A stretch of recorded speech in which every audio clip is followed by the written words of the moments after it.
Guatemala, a land of green forests, guarded by mighty volcanoes and eternal spring.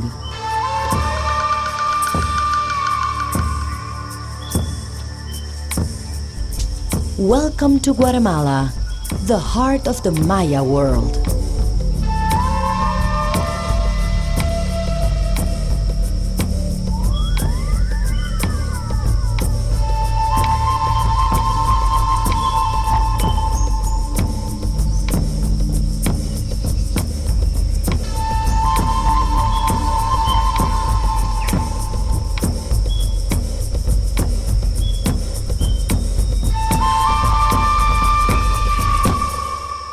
When I first came to Guatemala, I never imagined I'd find so much in such a small territory.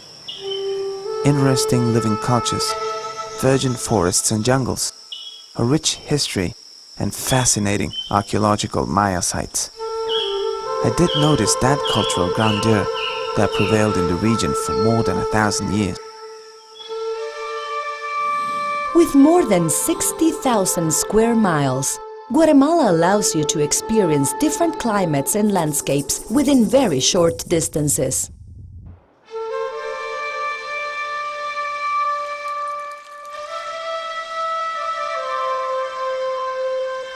To me, being in Guatemala has been a great experience. There's so much to see here. Living cultures, people that always smile at you and try to please you. And you'll soon realize that you become more of an explorer than just a tourist. As you hike through the tropical forests, you can hear the howling of the Saraguate monkey. It's kind of a chilling sensation. The Maya biosphere is under protection and has been declared one of the lungs of the earth.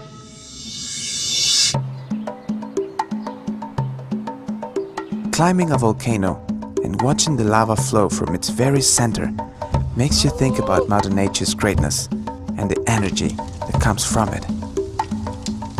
In Guatemala, you can either admire or climb 33 impressive volcanoes, 3 of which are active.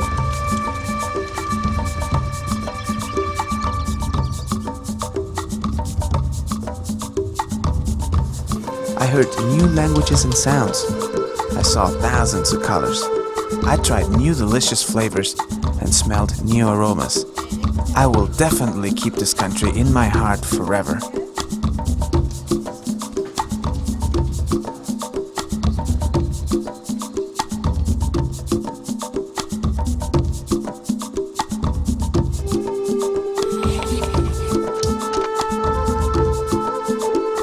When I arrived at La Aurora International Airport in Guatemala City, I discovered a different kind of city than what I had imagined.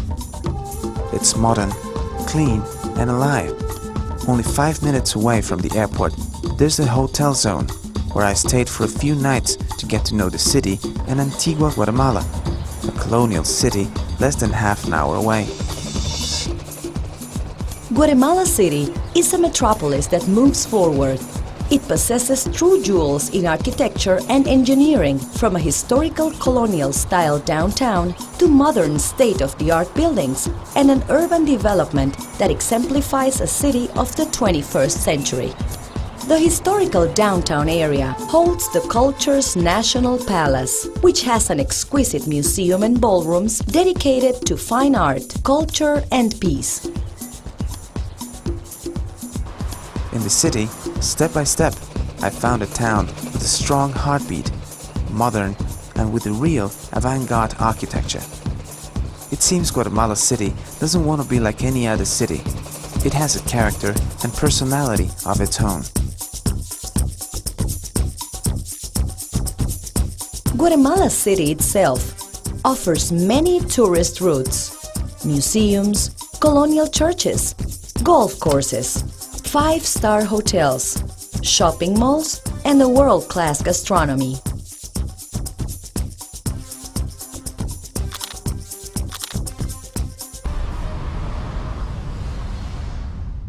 Having a cup of coffee in Antigua, Guatemala, along with a recently baked bun, is only the beginning. The colonial city of Antigua, Guatemala, is a cultural heritage of humanity.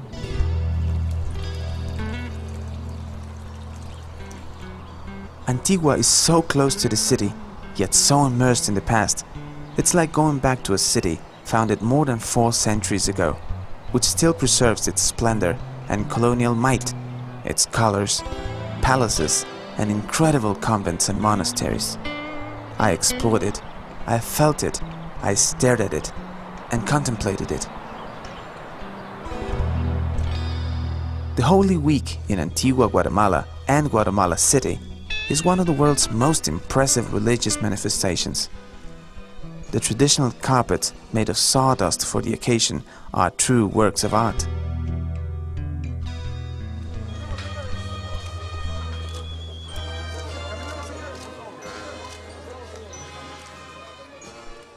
As I continued my journey to the west of Guatemala, I enjoyed a mountainous and fresh landscape. This was just the environment to get to know the various Maya descendant cultures, like the Quiche, the Cachiquel, and the Mam. In Guatemala, there are more than 20 spoken languages, and Spanish is the one that unifies them all. These living cultures pass on their knowledge and wisdom through their oral traditions. My path through the various villages of Mayan roots evokes a very unique cultural fusion. The language itself is a clear example. Maya terms within the Spanish language and Spanish words within a Quiche conversation. I was delighted with the handmade corn tortillas and the taste of the chuchitos made of corn dough.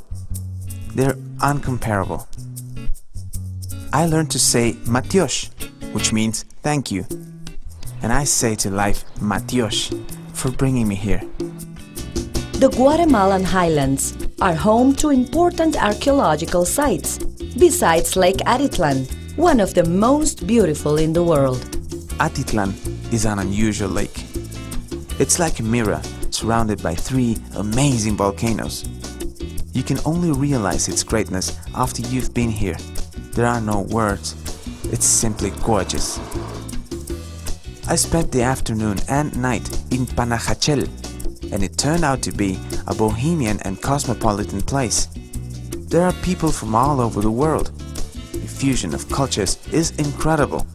It's like a small village where all nations unite with a single purpose: to enjoy life. While you visit the highlands, don't miss spending a night in Quetzaltenango. And at dawn, you can climb by car the Sierra de los Cuchumatanes and enjoy the view at more than 10,000 feet above sea level. In Quetzaltenango, the weather is cold, but the people are warm. Its neoclassic architecture gives it a somewhat European touch. Here, I was able to meet some Spanish students out of the thousands that arrived for the purpose. Guatemala is very diverse in many ways.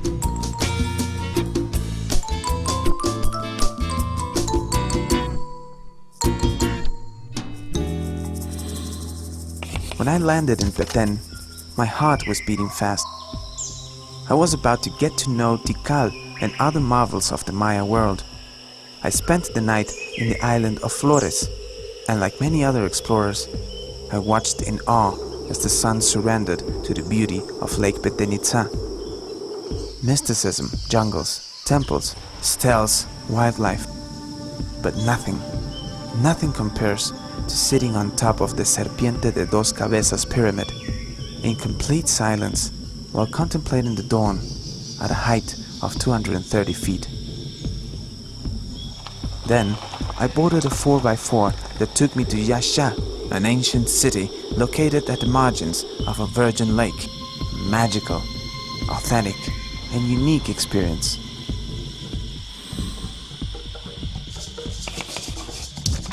I was told of a place where African people grew new roots and fused their culture with that of the New World. So I headed towards Puerto Barrios, where the heat of the Caribbean became obvious. I sailed early to get to a very special place, Livingston, another culture, another language. I had lots of fun with their music, flavors, traditions, and the rhythm of their Garifuna culture. It's a whole different Caribbean, all green, all magical, and seductive. As I returned, I sailed through a canyon that leads to the entrance of Rio Dulce, an amazing place with wonderful people. Afterwards, in Quiriguá, I stood next to enormous and very well preserved stelae, the tallest ones of the Maya world. Some of them reach up to 32 feet, giant kings of an ancient empire. Quiriguá has the tallest steles of the Maya world and was declared human heritage by UNESCO.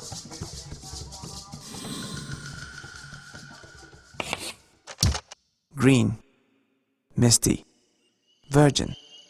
That's the region of Las Verapaces, a natural paradise. Exploring the mysterious green world of Las Verapaces is like entering a world that's not human. You feel so small before such greatness. My curiosity had me sink in the Mayan underworld, or Xibalbá as they call it. The caves of Candelaria are such an experience. I just can't quite describe it. The water is turquoise, fresh and fast, and I couldn't help taking an exciting rafting trip at the Cahabon River. And later, I relaxed at these paradise-like natural pools called Samuk Champey. When I thought of the beach, I always imagined white sand. However, here, the beaches at the Pacific are soft and of volcanic origin. 155 miles of beautiful volcanic dark sand beaches. Too bad I didn't have my surfboard with me, so I could join up a group of surfers and ride those perfect waves. Feeling that dark volcanic sand on my feet and watching the sun go down, it filled me up with energy and gave my soul peace. Due to the abundance and quality of sailfish, Guatemala is one of the best places in the world for this sport. There are also seasons for whale and dolphin watching. But one of the main reasons for me to be here was to know the origins of the Maya world. So I headed for Tacalicabac, the cradle of this civilization. As I walked among its more than 100 ancient buildings, I could picture it as it evolved from the Olmecs to the splendid Maya culture.